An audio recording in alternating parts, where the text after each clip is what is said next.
ഇത് കണ്ട നിങ്ങള് ഞവണിക്ക എന്നാണ് ഇതിന് പറയാ. ഞവണിക്ക എന്ന് പറയുന്നത് നമ്മളെ പാടത്തുണ്ടാവുന്ന ഒച്ചിന്റെ പോലുള്ള ഒരു സാധനമാണ്.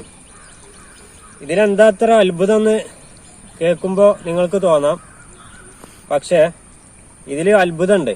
കാരണം നമ്മൾ രാസവളം ഒന്നും ഉപയോഗിക്കാതെ ജൈവവളം മാത്രം ഉപയോഗിച്ചുകൊണ്ട് വർഷങ്ങളായി കൃഷി ചെയ്യുന്ന ഈ പാടത്ത് ഇഷ്ടം പോലെ ഞവണിക്ക. ഇതിന്റെ പ്രാധാന്യം നമുക്ക് ഇഷ്ടം പോലെ കാൽസ്യം മണ്ണിൽ കിട്ടും.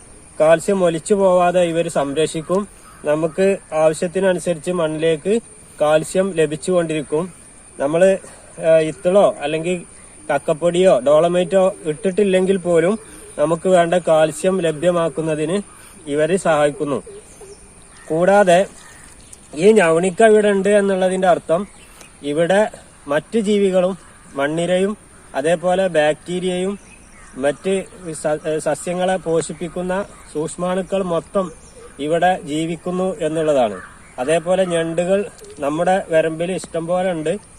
അപ്പുറത്ത് ഒക്കെ ഉള്ള പാടം നമ്മൾ കാണിച്ചു തരാം.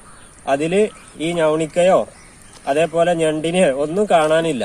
നമ്മുടെ കൃഷി ഓഫീസർമാരൊക്കെ പറയാറുണ്ട് ജൈവവളവും രാസവളവും ഉപയോഗിച്ചാൽ പ്രശ്നമില്ല.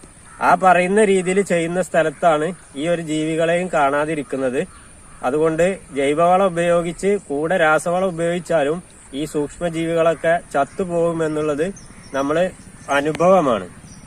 ഈ ഒരു കാര്യം നിങ്ങളുമായി പങ്കുവെക്കാനാണ് ഈ വീഡിയോ.